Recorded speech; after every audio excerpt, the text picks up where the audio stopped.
안녕하십니까. 오늘 우리 지식한상 구독자 여러분에게 좋은 정보 그리고 여러분이 치료하는 데 도움이 될 만한 나으라무원 원장 문창식입니다.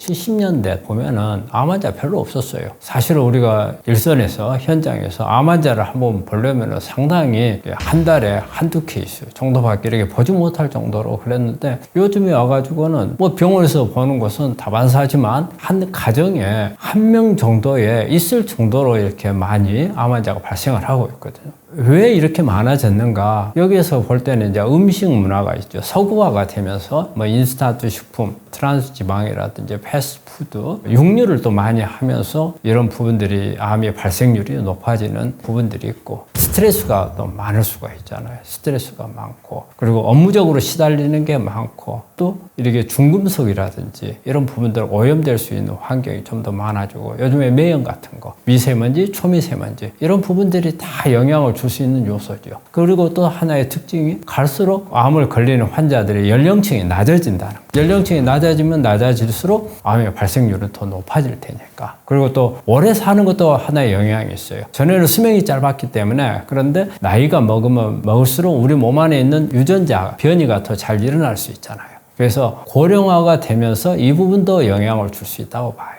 우리가 이제 암이 나타내는 이렇게 통증은 우리 일반적인 나오는 통증하고는 다르거든요. 암 자체는 그냥 혹 덩어리예요. 단지 이 혹이 계속 성장을 한다는 거잖아요. 그래서 이 성장을 하면서 주위를 압박을 하는 거예요. 이 압박으로 오는 통증이 처음에는 가볍게 오잖아요. 이게 이제 시간이 지나면 지날수록 성장을 하면서 압박하는 통증이 커지기 때문에 이 통증이 나중에는 그 어떤 통증보다도 증상이 심한 편이죠. 누르는 것 때문에. 그래서 갈수록 심해지는 거죠. 우리가 어때 뼈가 부러졌다든지 칼이 베었다든지 이럴 때 오는 경우는 그 통증이 순간적으로 오고, 암으로 인한 통증은 덩어리가 크면서 누르는 압박 정도가 커지기 때문에 갈수록 심해지고, 우리가 이제 가장 심한 통증을 암성 통증이라는 말을 쓰잖아요. 근데 암성 통증이라는 것은 시간이 갈수록 더 심해지면서 극단적으로 가면은 정말 견디기 힘들 정도, 우리가 일반 진통제 가지고는 듣지 않고 마약 진통제를 써야만 하고, 더 심해지면 마약 진통제를 가지고도 조절이 안 되는 정도에까지 고통이 오는 거여서 암에 의한 통증은 압박통이죠. 또 이제 하나 올 수 있는 부분들은 어떤 중요한 장기들을 눌러가지고 이제 그걸로 인한 통증이 오는 경우, 특히 장관 같은 경우는 장을 막아버리게 되면은 대변이라든지 내려가지 못해서 어쨌든 그것도 막아서 오지만은 장이 팽창되면서 오는 통증, 이 통증이 어마어마한 통증이거든요. 그래서 일단 암으로 인한 통증은 암이 커지면서 눌러서 오는 2차적인 통증이 어떤 통증보다 심하다는 거죠. 저는 고구마를 추천하고 싶어요. 우리 시청자분들이 볼 때는 의아하게 생각할 거예요. 고구마는 뭐 쉽게 구할 수 있고 좋다고는 하지만 아주 강력하게 추천할 만한 그런 게 아니라고 생각할 수도 있어요. 근데 저는 고구마를 제 1번으로 꼽는 게 이 근거가 있어요. 우리가 이렇게 면역을 올리는 음식을 검사할 수 있는 방법이 있거든요. 그 혈액으로 검사를 해요. 그래서 얼마만큼 면역을 올리는가. 우리가 수많은 환자들을 검사를 해봤거든요. 근데 그 중에 고구마가 가장 면역을 강력하게 올리는 그런 걸로 나와요. 그 효과에 보면 고구마 속에는 강력한 항암작용을 하는 안토시아닌이라는 우리가 껍질 있잖아요. 보라색. 그리고 또 요즘에 자색 고구마 같으면은 그 안에도 이렇게 과즙도 이렇게 보라색이 있잖아요. 이게 안토시아닌이 엄청 많아요. 그 외에 뭐 강글리오사이드라는 암을 괴사시킬 수 있는 단백질이 들어있고, 그리고 이제 이뉼린이라는 식이섬유가 많이 들어있어서 강력한 암을 억제하는 효과를 가지고 있고, 발암물질을 빼내는 효과, 또 배변을 좋게 해주는 다양한 이런, 그 외에도 이제 뭐 베타카로틴이라든지 플라보노이드라든지 이런 성분들이 있어서 저는 이 고구마를 제 1번으로 칩니다. 암하고 관련 없는 범위에서 보자면은 우리 좋은 유산균들을 길러내는 것도 있어요. 보통 우리 식이섬유를 우리가 프리바이오틱스란 말을 쓰죠. 그래서 고구마 속에 들어있는 줄기, 이게 이뉼린이고 이게 식이섬유인데, 이뉼린은 우리 유익균의 밥이 되는 거고, 그래서 유익균의 밥이 되면 여러 가지 좋은 물질들을, 심지어는 이 식이섬유를 가지고 우리 몸 안에서는 호르몬 있잖아요. 우리 신경 호르몬이라든지 우리 몸에 유익하게 하는 이런 부분들도 만들어내기도 하고, 이게 식이섬유가 배변 작용을 좋게 해주잖아요. 그래서 변비를 갖다가 해결해 줄 수 있는 이런 기능도 있고, 이런 식이섬유가 당 예방을 낮춰줄 수 있는 이런 부분도 있어요. 그래서 고구마는 이렇게 암뿐이 아니고 여러 가지 만성 질환이라든지 우리가 일반적인 우리 생활하면서 불편함을 느끼는 것, 장 불편이라든지 변비라든지 이런 부분에까지도 도움을 줄 수 있는 이런 기능이 있어서 암 치료하는 데도 도움이 되고 예방을 하는 데도 도움이 되고 그리고 일상생활 하면서 불편함까지도 없애주는 다목적의 음식이라고 이렇게 말할 수 있어요. 저는 제 1번을 그냥 생으로 먹는 것을 권해요. 생으로 먹었을 때 껍질을 같이 생으로 먹게 되면 우리가 껍질에서 얻는 파이토케미칼을 얻을 수 있어요. 그리고 안에 있는 과즙에서 당도를 낮출 수 있는 방법이 있거든요. 그 다음에 권하는 것은 일단 익혀서 먹는다. 그리고 껍질을 꼭 먹어야 된다. 사실은 껍질에가 먹는 영양가는 다 있는 거예요. 그리고 이제 안에 있는 과즙에는 이제 이뉼린 성분이 이제 많이 들어있어서 우리가 고구마하고 감자하고 먹으면 차이가 나잖아요. 고구마를 먹으면은 항상 줄기 같은 게 걸리잖아요. 그런데 감자를 먹을 때는 안 걸리잖아요. 그러니까 감자 속에는 이뉼린이나 식이섬유가 없는 거예요. 고구마에만 있고요. 근데 그 고구마 그 줄기가 엄청 중요한 그런 역할을 하는 거죠. 사실 우리가 고구마를 먹을 때 제일 환자들이 잘 먹는 방법은 구워서 먹죠. 근데 구워서 먹는 것은 저는 반대예요. 왜냐? 구워서 먹으면 껍질이 다 타버리는 거예요. 그 껍질에서 얻을 수 있는 게 별로 없잖아요. 그리고 당도만 올라가잖아요. 그러니까 구워서 먹으면 나쁜 요소들이 더 많죠. 좋은 것은 다 지금 버리게 되는 거란 말이에요. 생으로 먹는 게 저는 제일 권합니다. 우리가 이제 사람마다 먹는 양이 다르잖아요. 그리고 또 고구마마다 크기가 또 다 다르기 때문에 우리가 중간 정도 크기로 봤을 때 하루에 하나 정도. 그리고 특히 이제 고구마 같은 경우는 우리가 식사 때 먹는 것보다는 간식으로 먹는 경우가 좀 많잖아요. 특히 그리고 우리 환자들한테 간식으로 우리가 줘요. 보통 하루에 하나, 중간 정도 크기. 작은 것은 한 2개 정도 그렇게 주고 있거든요. 그 정도가 적정한 것 같아요. 그러니까 우리 암 환자가 이렇게 고구마를 치료 목적으로 한다 했을 경우에는 고구마하고 칼륨이 많아 있는 것들을 같이 먹는 게 좋죠. 그러면 대개 이제 토마토라든지, 그 다음에 이제 야채 종류들, 그리고 바나나, 이런 부분들이 상당히 칼륨이 많이 들어있고, 그 다음에 비트라든지 콜라비, 이런 게 칼륨이 많이 들어있어요. 그래서 암 환자를 치료 목적으로 한다면 고구마하고 야채나 과일들, 특히 달지 않은 과일, 고구마는 달잖아요. 그러니까 단 걸 많이 먹게 되면 포도당 수치가 많이 올라가니까 달지 않는 걸로 호흡이 서로 맞을 수 있는 이런 음식들을 같이 하는 게 좋을 거라고 봐요. 공복에 먹어도 괜찮죠. 그 대신 다른 것을 먹는 것을 조절해 가면서 고구마도 먹고 또 내 먹을 만큼 또 먹고, 그것보다는 내가 고구마를 먹었으면 밥을 좀 줄인다든지. 사실 고구마도 칼로리가 있는 거거든요. 우리 밥도 칼로리가 있는 거예요. 그러니까 항상 별개가 아니거든요. 합쳐가지고 생각을 해야 되니까 내가 고구마를 아침에 먹었다. 그러면 어때요? 다른 쌀밥을 줄이고. 그러면 괜찮아겠죠. 가능하면 껍질이 보라색이 짙은 게 좋겠죠. 그러면 안토시아닌이 많으니까. 또 우리가 강화도에서 나오는 자색 고구마. 그 자색 고구마는 안에 있는 과즙도 다 자색이잖아요. 보라색. 보라색이 많다는 것은 그만큼 안토시아닌이 많다는 거거든요. 그래서 아마 고구마 중에서 어떤 효과적으로 본다면 자색 고구마가 가장 좋을 거라고 봐요. 고구마는 단 부분 때문에 칼로리를 이게 과하게 만들어서는 안 된다는 거예요. 그러니까 고구마도 조금 먹고 밥도 조금 먹고 또 과일 먹고 하나하나로 볼 때는 적게 먹었는데 합쳐지면은 과잉이 될 수 있기 때문에 고구마에서 주의할 점은 다른 부분은 없고요. 일단은 당분이 과해져서 이거 칼로리를 높이는 의미보다는 암세포는 이 포도당을 먹고 살기 때문에 포도당을 어쨌든 줄여야 된단 말이에요. 그런 의미에서 생각을 해야 되죠. 당뇨 환자들한테도 추천할 수 있는데 이제 여기는 단서가 있어요. 당뇨가 있는 사람들은 당이 올라가면 안 되잖아요. 근데 고구마에는 당이 있어요. 예를 들어 당뇨 환자가 내가 고구마를 좋아한다, 먹고 싶다 한다면은 생으로 먹어야죠. 왜냐하면 익히면은 당도가 많이 올라가요. 그 대신 또 생으로 먹되 많은 양을 먹으면 또 당이 올라가요. 그러니까 일정한 양 정도만 먹는 게 도움이 된다고 볼 수 있죠. 과일을 먹는다면 달지 않는 과일, 토마토도 있죠. 그 다음에 키위도 있죠. 그리고 당도가 약간은 있지만 그래도 높지 않는 게 이제 바나나 같은 것도. 바나나도 사실은 보면은 당도가 약간 있지만 우리 환자들한테는 좋은 거거든요. 그 속에도 칼륨이 많이 들어있어요. 환자들 산성화를 막는데 바나나도 역할을 하거든요. 그래서 이제 이런 부분도. 그리고 이제 또 사과를 이제 권하잖아요. 사과 같은 경우도 원래는 우리가 사과를 먹을 때 4분의 1쪽을 먹으라고 권하거든요. 근데 대부분 환자 하나 통째로 먹으려고 해요. 너무 이제 많은 거예요. 4분의 1쪽. 그래서 사과도 마찬가지로 껍질을 중시해서 먹으라고. 저는 이제 우리 환자한테 농담해서 그러거든요. 껍질은 까가지고 내가 먹고 알맹이는 다른 가족들한테 줘라. 이런 말을 하는데 이 고구마를 대체할 수 있는 부분들이라면 이제 그런 부분들을 이렇게 간식 개념에서 대체할 수 있는 걸 찾아야 되고 그리고 일단은 칼로리가 적고 그다음에 포도당이 많이 없는 거 이런 과일로.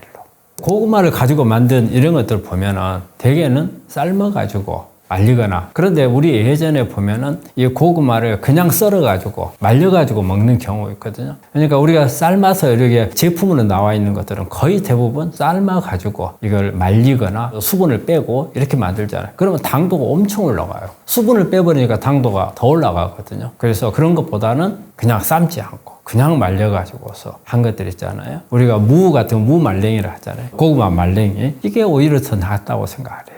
우리 간은 어떻게 보면은 평생 동안 내 몸에 외부에서 들어온 모든 물질에 음식부터 해서 약도 있고 다양한 것들이 많잖아요. 심지어는 우리가 폐를 통해서 이렇게 들어오는 뭐 매연이라든지 이런 모든 우리 몸 안에 들어오는 모든 물질을 뭔가는 중화를 시켜줘야 하잖아요. 그 가지고 있는 독성 물질을 이제 제거해줘야 돼요. 그래서 이제 간이 이제 그런 역할을 맡아서 하는 거죠.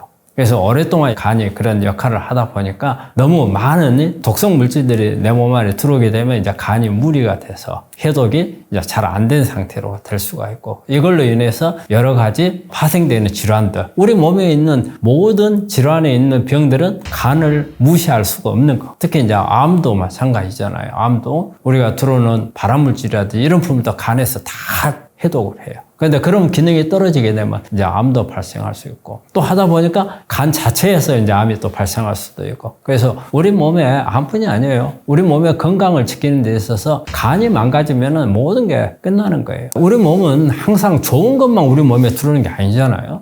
그리고 우리가 좋은 것도 먹게 되면 우리 몸에 필요한 게 있고 필요치 않은 것들이 있어요. 필요치 않은 것은 우리가 끄집어내야 하잖아요. 그래서 이것도 간에서 하는 거고 그 다음에 독성 물질은 중화를 시키는 것도 간에서 해야 되잖아요. 음식 같은 거 먹으면 유익한 이런 성분들도 있지만 유익하지 못한 성분들도 같이 온단 말이에요. 그런데 우리가 밖에서 다 선별해 갖고 할 수는 없잖아요.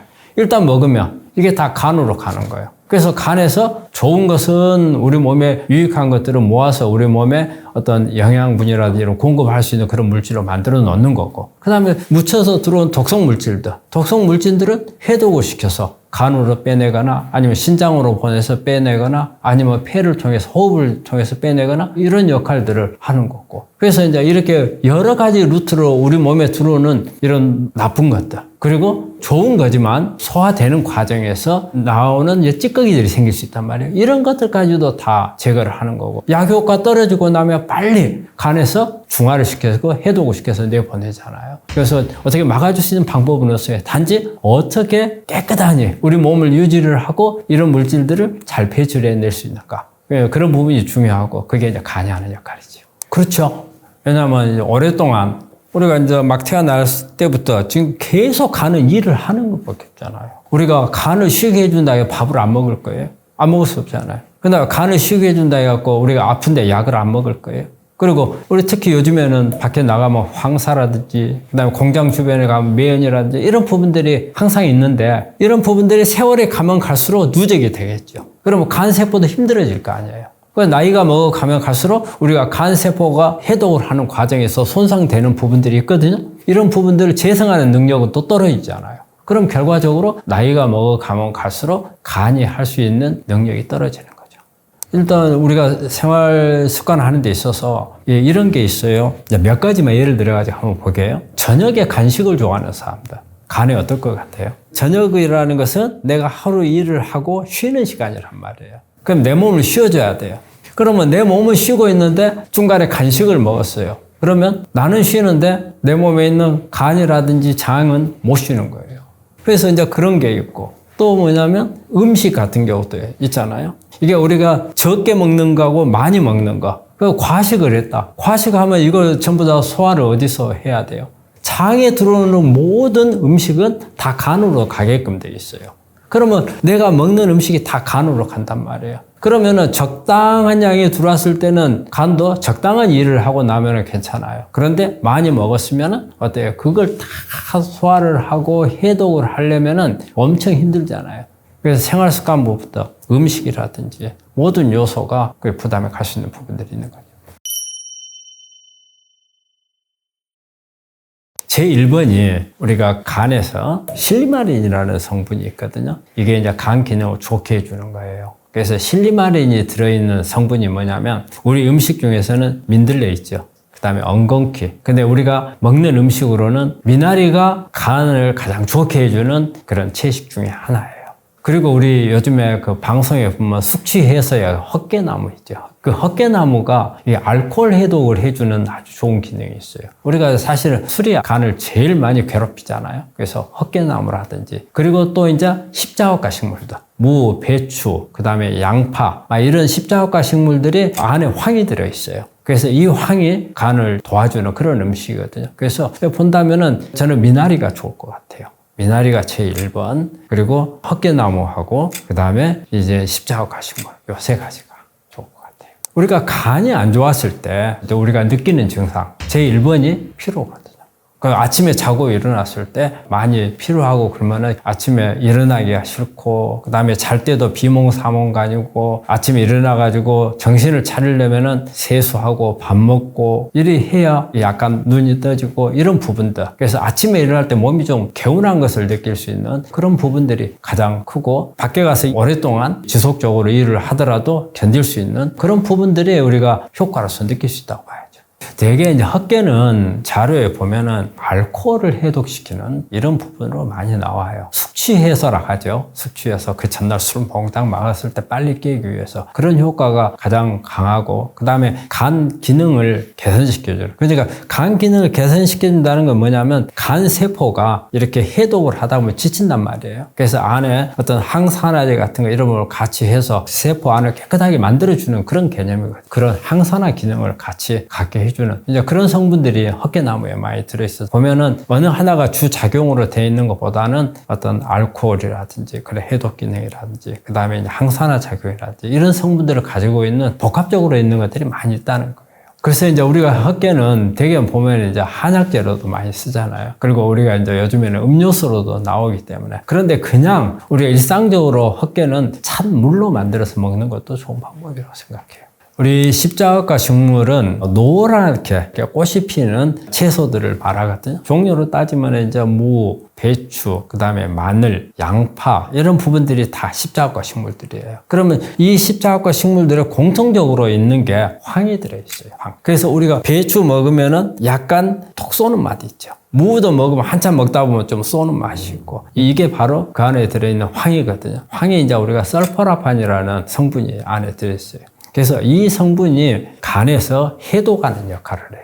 그래서 우리가 간 해독의 단계가 뭐 1단계, 2단계, 3단계 이래 있는데 2단계 해독에 관여하는 게 황이에요. 그래서 이 황은 글루타치온하고 거의 동등하게 2단계 해독을 담당을 하거든요. 그렇기 때문에 이런 물질들을 먹으면 간을 아주 보호해주고 그리고 여러 가지 우리가 먹고 있는 음식이라든지 약이라든지 이런 부분들을 해독을 시켜서 간을 편하게 만들어주기도 하고 간을 보호해주는 그런 역할도 하는 거죠. 밀크시슬은 민들레나 엉겅퀴에서 추출하는 성분이거든요. 실리마린이고 또 약으로도 나와 있어요. 실리마린 그 자체가 약으로 나와 있고 그래서 밀크시슬은 약은 아니에요. 기능식품으로 나와 있어요. 그래서 기능식품 속에는 밀크시슬 속에 실리마린 외에도 또 다른 성분들도 간에 도움을 줄 수 있는 성분들이 많이 있어서 되게 병원에서 처방으로는 우리가 간장약으로 실리마린을 주지만 저는 밀크시슬을 하게 되면 그 외에 다른 것들도 좀 더 얻을 수 있는 그런 부분들이 있기 때문에 약에는 실리마린 하나로만 되어 있어요. 밀크시슬 속에는 실리마린이라고 실리빈이라는 유사하지만은 약간 다른 그런 성분이 있거든요. 그래서 같이 얻을 수 있는 그런 장점이 있어서 밀크시슬은 항생제라든지 약을 많이 복용하는 사람이라든지 술을 많이 좋아하는 사람이라든지 간염 뭐 보균자나 아니면 간 기능이 약간 안 좋은 사람들 이런 사람들한테는 상비약처럼 두고 이렇게 장기로 복용할 수 있는 그런 부분이라고 생각을 해요. 그런데 어떤 기능식품이든 간에 끊임없이 계속 길게 먹는 것은 그리 좋은 건 아니니까 한 3개월 먹고 나면은 한 15일 정도 조금 쉬어주고 먹는 게 가장 좋은 방법이죠. 제1번은 술을 적게 해야죠. 술. 제일 많이 괴롭힌다고 봐야 돼요. 그 다음에 과로하게 되면은 우리 몸에 노폐물이 쌓일 수밖에 없어요. 그럼 그걸 다 간에서 해독해야 하잖아요. 그리고 하나를 더 추가한다면 간식을 피한다. 간식 먹은 거는 내 몸을 쉬어야 되는데 내 몸을 쉬지 못하게 만드는 게 간식이에요. 거기서 먹었던 음식을 에너지로 써야 되는데 쓰지 않고 자잖아요. 그러면 이게 지방을 만들어가지고 또 끼잖아요. 지방간 만들 수 있는. 그러면 지방간을 통해서 또 간이 더 고달퍼지잖아요. 간은 우리 몸의 가장 중심이 되는 등한시하고 무리를 주어서는 절대 안 되는 거죠. 그래서 간은 내가 살아있는 한 나를 갖다가 항상 포용력 있게 받아들여주는 이런 기관이 돼야 되기 때문에 평소에 관리를 잘 하시고 나쁜 습관 고치시고 술 많이 드시지 말기를 바랍니다. 물에 대해서 우리가 평소 때 너무 구하기가 쉽고 어디를 가든지 물이 있단 말이에요. 그러니까 물의 중요성을 잘 몰라요. 물은 영양소 중에 하나거든요. 근데 물을 영양소라고 생각하는 사람들이 별로 없어요. 우리가 탄수화물, 지방, 단백질, 그 다음에 비타민, 미네랄, 그래서 5대 영양소 이렇게 표현을 하잖아요. 근데 물이 6대 영양소. 그런데 의외로 우리 환자들이 물을 안 마셔요. 그래서 이제 물을 평소 때도 밥을 먹을 때마다 물을 마시기 때문에 물이 부족하다는 생각을 잘 안 해요. 그러다 보니까 물이 이제 등한시 하는데 사실 우리 건강에 있어서 물은 아주 중요해요. 우리 몸도 물이 부족하게 되면 세포 안에 물이 별로 없어요. 세포 안에 물이 없게 되면 우리 몸에서 에너지를 만들기 위해서 계속 미토콘드리아 작동을 시키거든요. 근데 이 에너지를 만들면서 나오는 부산물이 산화물이에요. 이 산화물들을 물이 빨리빨리 처리해 줘야 돼요. 항산화제도 있지만 물이 그 역할을 같이 해줘야 돼요. 그런데 이런 노폐물들을 물이 없으면 정리를 못 해요. 그리고 정리를 못 하다 보니까 이 안에 노폐물들이 많이 쌓이잖아요. 그럼 이 노폐물은 유전자로 손상을 돼요. 그 유전자로 손상을 받으면 나중에는 발암물질로 변해버리는 거예요. 그러니까 암세포로 바뀌어버리는 거예요. 그 다음에 세포막이 튼튼하지를 못해요. 세포막에 가서 산화물들이 막 손상을 주거든요. 막을 엉망으로 만들어요. 그러면 이것도 물이 씻어내주면 세포막 건드리는 게 적을 거란 말이에요. 근데 세포막을 이렇게 건드려 놓으면 우리가 만성질환들, 당뇨라든지 고혈압, 고지혈증 이런 부분들이 유발을 하는 이런 효과들을 내는 게 물의 영향 때문이거든요. 근데 우리 암 환자분들은 대부분 다 검사를 해보면 탈수가 다 돼 있어요. 그래서 이 탈수가 오래되면은 정상세포가 암세포로 또 바뀌어요. 우리 물은 일반적인 우리 건강을 유지하기 위해서도 중요하지만 암 환자한테는 특히 중요한 거예요.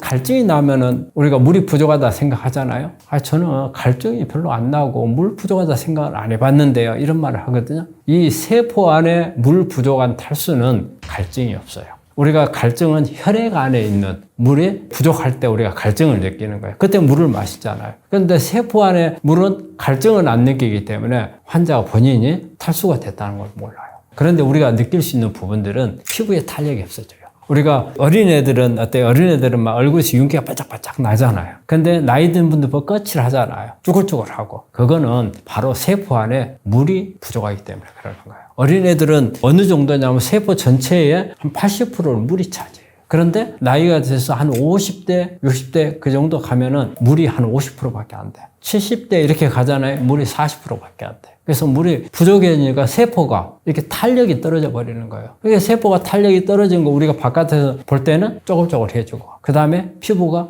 검어져요. 그리고 탈수가 되면은 안에서 에너지를 많이 못 만드는 상황이 되거든요. 그렇게 되면 피로를 좀 느낄 수 있는 그 정도로 세포 안이 탈수가 되겠구나 짐작할 수 있는 부분이라고 봐야죠.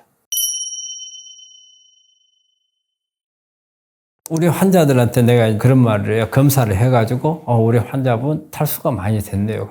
무슨 소리 합니까? 저 물을 얼마나 많이 마시는데요. 그렇거든요. 물만 마시면 탈수가 해결된다고 생각하는데 물만 마셔가지고 탈수 해결되는 것은 혈액은 그래요. 혈액은 일단은 물을 마시면 제일 먼저 혈액으로 가잖아요. 그러면 농도를 희석을 시켜주는 거예요. 그런데 세포 안은 달라요. 세포 안은 이 물이 함부로 들어가지 못해요. 물이 함부로 들어가면 세포가 터져버려요.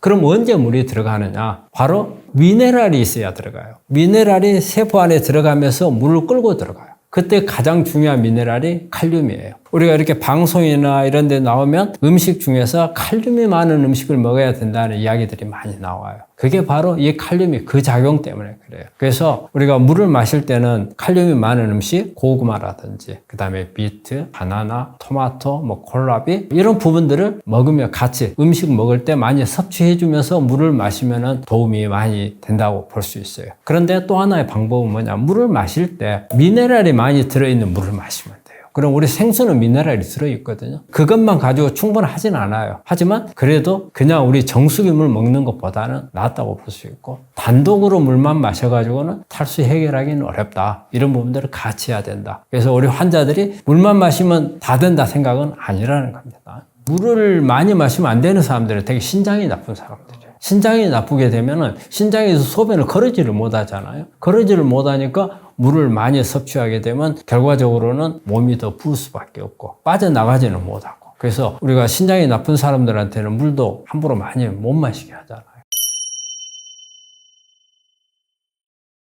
약수 있잖아요. 약수는 누가 많이 들어가죠? 어르신들이 많이 들어가죠. 그런데 어르신들이 약수를 떠면 약수 속에 뭐가 많이 들어있냐면, 우리나라 석회암이 많잖아요. 석회석이. 그래서 칼슘이 많아요. 칼슘이 많으면 내가 뭐랬어요? 다운된다 했죠. 그러면 그렇지 않아도 기력이 다운된 나이 드신 분들하고 젊은 사람들의 에너지가 좀 더 팔팔하잖아요. 그럼 누가 먹어야 돼요? 젊은 사람이 먹어야 되는 거라. 그래서 떠오기는 나이 드신 분들이 떠오지만 먹이는 것은 자기 아들이나 손자나 이렇게 먹이는 게 낫고요. 그 다음에 이제 정수기물 있잖아요. 정수기물은 예전에는 우리 정수기가 거의 역삼투압 방식이었죠. 역삼투압 방식의 정수기는 그건 증류수예요. 미네랄이 하나도 없어요. 완전히 안에 있는 것을 다 걸러내버리는 거예요. 순수한 H2O, 물만 해놓은 게 역삼투압 방식이거든요. 그래서 이 물을 오랫동안 먹은 사람들은 미네랄을 따로 보충해야 된다고 돼 있었어요. 근데 요즘에는 역삼투압하고 삼투압을 절반씩 병행을 하는 게 요즘에는 많이 나와요. 그렇지만 미네랄이 정수기물은 떨어져요.